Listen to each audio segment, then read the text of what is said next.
Como ustedes recordarán, la semana que pasó hubo una gran polémica debido a una decisión del Congreso de la República de permitir que maestros contratados luego de 3 años entraran de forma automática a la carrera pública magisterial. Esto, digamos, lanzó las alertas en los sectores del mundo de la educación que la analizan, que la conocen, en el sentido de que podría ser una suerte de espacio de debilidad para lo que se había conseguido años antes, que era fortalecer el espacio meritocrático que la ley de reforma magisterial exigía. Por supuesto que hay posiciones encontradas al respecto, pero de pronto nuestra consultora en educación, especialista en nativa, Carla Gamberini, que nos acompaña para hablar justamente de estos temas, nos ayuda a entender esta situación. Ella ha preparado justo para el programa de hoy una reflexión sobre la reforma magisterial y la situación de los docentes en el Perú. Carla está en los Estados Unidos y nos atiende a través de Zoom esta mañana. ¿Cómo te va, Carla? Muy buenos días, como siempre, bienvenida, qué gusto conversar contigo. Hola Carlos, ¿qué tal? Buen día, un gusto estar aquí conectada para hablar de este tema tan importante. Comencemos. ¿Qué te pareció lo ocurrido la semana pasada? Y a partir de ello, cuéntanos un poquito cuál ha sido la situación de los docentes en el Perú. Claro que sí. Como especialista educativa y además habiendo hecho mi tesis de maestría en lo que es docencia en el Perú, particularmente en formación inicial docente, es algo muy preocupante lo que está pasando hoy por esta nueva norma que el Congreso ha aprobado como proyecto de ley. Vamos a ver un poquito el contexto de la docencia del Perú para luego entender qué es la reforma magisterial y cómo esto impacta. Entonces, un poquito para empezar con cifras de repente, sabemos que hay un montón de docentes en el Perú, sin embargo, tal vez no todos sabemos que tenemos cerca de 500.000 de personas desempeñando el oficio de docencia en el Perú. Son 600.000 docentes de acuerdo a la última data de INEI, del cual 63% son mujeres y 49% se encuentran entre 40 y 50 años de edad. Poco para tener el contexto y el perfil de qué personas estamos hablando. Actualmente el gasto público en la educación ya tiene la mayor parte del gasto en el salario docente, que es 50.5% del gasto reportado en 2021. Y en nivel de contratación tenemos en el sector público 2 maneras de contratación docente. La primera es la contratación de docentes nombrados. Creo que estábamos en la anterior diapositiva. Diapositiva, compañeros, por favor, no se vayan tan rápido. O la siguiente, por favor. ¿Esa puede ser? Dale. Sí, perdón, esa era la de los datos. Dale. Tenemos los docentes nombrados, que son docentes que han entrado a la carrera pública por un concurso público en el cual han tenido que tener sus aprendizajes, su desempeño como docentes evaluado, y a partir de ahí entran a un sistema de escalas en el cual, conforme son evaluados y mejoran sus competencias, ganan más sueldo. Y por otro lado tenemos a los docentes contratados que no están en la carrera, sino que tienen contratos específicos por horas específicas durante años específicos. Entonces, esa es la realidad de los docentes en el Perú. Si hablamos de salarios, un docente nombrado en la carrera puede empezar ganando alrededor de 2.600 soles y puede llegar a una escala donde gane aproximadamente 4.500 o ascender a cargos directivos y ganar un poco más, cerca de 6.000. En el caso del docente contratado, dictando entre 30 y 40 horas, puede ganar entre 2.500 y 3.300 soles. Entonces, ¿por qué esto es relevante? Para entender entonces qué es la carrera pública magisterial y la reforma magisterial. Entonces, antes del 2008 no existían evaluaciones para que los docentes ingresaran, o en todo caso no era necesaria la evaluación para que los docentes ingresaran a la carrera, sino que los docentes ingresaban simplemente y estaban en las escuelas. ¿Por qué a partir del 2008 se empieza a formular esta carrera pública magisterial que se consolida en la reforma magisterial en el 2012?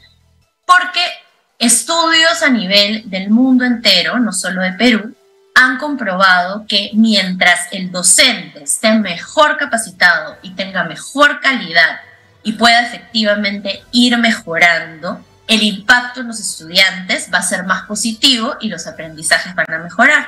Entonces, se instaura esta carrera que permite que impacten de manera más positiva en los estudiantes mientras van mejorando y van ascendiendo meritocráticamente. Esto se empieza a instaurar, como les digo, en el 2008, tiene un montón de oposición, en el 2012 se llega a consolidar la reforma magisterial y de 2012 a 2022 han habido muchos docentes ingresando en la carrera, evaluaciones con cerca de 200.000 o 300.000 postulantes, los docentes que se quieren capacitar y que efectivamente quieren ser evaluados para ser los mejores en las aulas.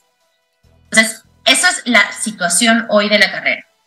¿Qué pasa con esta norma? Esta norma dice que cerca de 100.000 docentes van a poder ingresar a esta carrera, a ganar los salarios que estábamos hablando hace un rato, pero sin ser evaluados, nombramiento automático. Y ese es el riesgo hoy que tenemos, pues si yo nombro automáticamente a personas, la ley dice porque han tenido 3 años ya trabajando de docentes contratados, sin embargo no evalúo sus competencias, no evalúo sus conocimientos curriculares, no evalúo su capacidad de enseñar, pongo en riesgo a los estudiantes y además perjudico a todos estos otros docentes que sí se han preparado durante años para ingresar a esta carrera. Carla, la crítica de algunos sectores docentes ligados a los sindicatos o al sindicato de maestros va por esta línea. Hay tal cantidad de contratados frente a la cantidad de nombrados que hacen unos exactamente lo mismo que los otros, pero la cantidad de contratados disminuye todos los años de forma muy pequeñita. Digamos, muy pocos contratados llegan a ser nombrados cada año y entonces para ellos es porque sienten que hay una situación de injusticia en la medida en que un nombrado y un contratado hacen exactamente lo mismo en una jornada de trabajo. ¿Qué se le responde a esta crítica del sindicato? Creo que es una crítica válida en el sentido de que por varios años no hubieron tantas oportunidades de ingreso a la carrera magisterial por las normas establecidas para estos contratados y como se necesitaban vacantes docentes, y se necesitaban docentes en las aulas, se usaron otras modalidades de contratación. Entonces, hoy estas personas efectivamente merecen una oportunidad para ingresar a la carrera y en ese sentido yo creo que yo y todos los especialistas estamos de acuerdo que hay que abrir las oportunidades para entrar a la carrera magisterial y permitir que estas personas que hacen lo mismo en la escuela, que trabajan de 30 a 40 horas, puedan ingresar a la carrera, sin embargo, seguir los mecanismos que permitan validar que son las personas que se necesitan en el aula.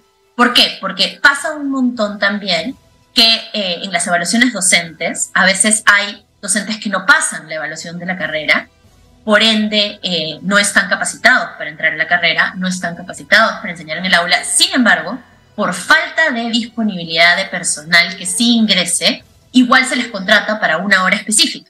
Entonces lo que ahora estaríamos haciendo es que estas personas que tal vez no pasaron el examen de la carrera magisterial, entren automáticamente sin garantizar que se hayan capacitado después de esa falencia que tuvieron. Entonces, lo que nosotros decimos es, efectivamente hay que mejorar las condiciones laborales, efectivamente necesitamos más docentes en el Perú, no es que nos estén sobrando, sin embargo, los necesitamos capacitados y por ende con mecanismos de entrada a la carrera que igual validen. Entonces, yo, por ejemplo, creo que una solución más efectiva, en lugar de hablar de nombramiento automático, sería hablar de un examen tal vez más simplificado, efectivamente te tome en cuenta los 3 años de docencia como parte de tu puntaje para calificar, de docencia contratada me refiero. Sin embargo, no podemos excluir el hecho que sean medidos por capacidades. Pero fíjate las paradojas del sistema educativo, Carla. También hay maestros y maestras que han ido a todos los exámenes y evaluaciones para la carrera para la carrera pública magisterial, que han aprobado, que han conseguido el nombramiento, pero a la hora de la hora no tienen plaza docente y no tienen dónde ir a enseñar. Y tan es así que al no adquirir la plaza docente tienen que volver a hacer el examen y la evaluación para una nueva asignación. Es decir, fíjate la paradoja del sistema. Sí, O sea, yo creo que el sistema hoy necesita muchas mejoras. De hecho, lo que a veces pasa también con A ver, tenemos una paradoja de ambos lados. Sabemos que las vacantes docentes más solicitadas, por ejemplo, Así es, son en la ciudad, claro, ¿no? Entonces, yo soy docente, yo postulo al colegio de repente de mi barrio o de mi distrito, incluso de mi ciudad. ajá, También para no movilizarme tanto, porque efectivamente otra de las carencias es que a los docentes no se les da mucho subvención para tener que movilizarse a otra ciudad o mudarse o pagar alojamiento, ¿no? Eso ya es un problema. Pero entonces yo elijo algo cerca. Pero si no gano algo cerca y me asignan algo que de repente se encuentra en una zona rural donde efectivamente se necesitan más docentes, claro. a veces los docentes tampoco lo aceptan. Entonces ahí tenemos como ciertas falencias de gestión en el nombramiento y asignación de docentes, que yo sí creo que hay que mejorar. Correcto. Especialmente hoy, si vamos a entrar nuevas personas, y si estamos hablando de 100.000 personas con nombramiento automático, estas falencias que tú mencionas no van a mejorar si no mejora la gestión. Es verdad, en eso estamos de acuerdo, Carla. ¿Qué te parece si le pedimos a nuestro equipo de producción que nos muestre la siguiente lámina para seguir avanzando en este análisis que haces de la docencia en el Perú? Carla, adelante. Claro que sí. Entonces, les contaba que existe esta carrera pública que lleva consolidándose por 15 años. Creo que es importante destacar que no ha sido fácil. No ha sido fácil. Hemos tenido muchísimas huelgas. Hemos tenido huelgas que han cerrado las escuelas por más de 2 meses incluso. Yes. La última la tuvimos hacia el 2016, 17, no fue hace mucho, cuando tuvimos esta última huelga docente. Entonces, los docentes, yo creo que tienen derecho a exigir mejoras en la carrera y a manifestarse al respecto, pero no hay razón, y solo veo consecuencias perjudiciales, a decir vamos a suspender la carrera y a meter cerca de 100.000 docentes sin esta evaluación. Ahora, ¿por qué?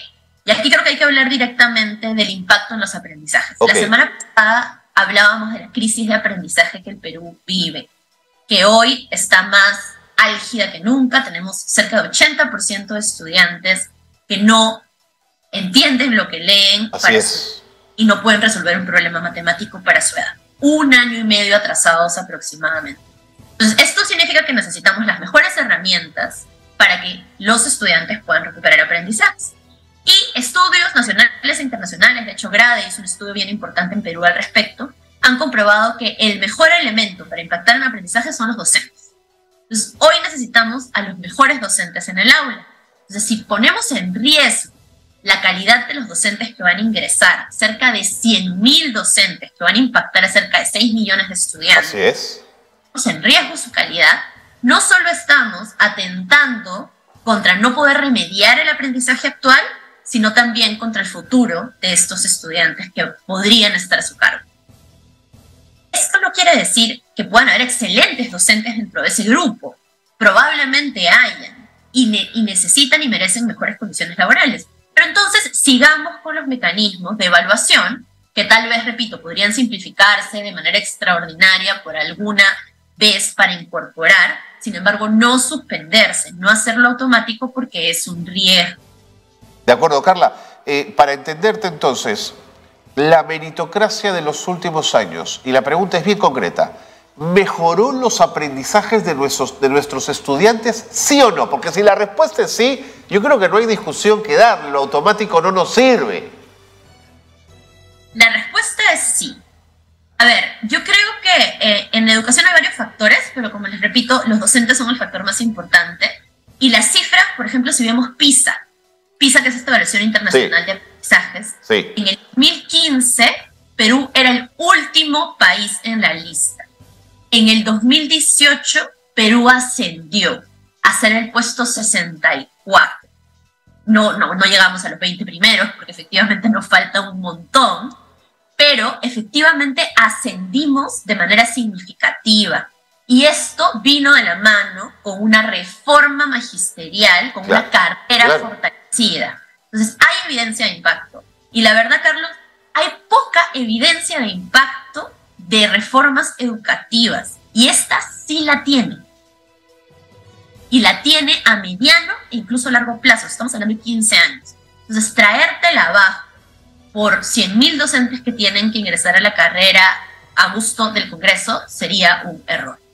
Carla, yo creo que más claro no se puede decir, quizás más alto, pero más claro, imposible. Muchísimas gracias, el tiempo me ha ganado. Sé que nos han quedado algunas láminas pendientes, pero te propongo poder conversar de ellas en otro momento. Creo que la discusión, el tema está planteado.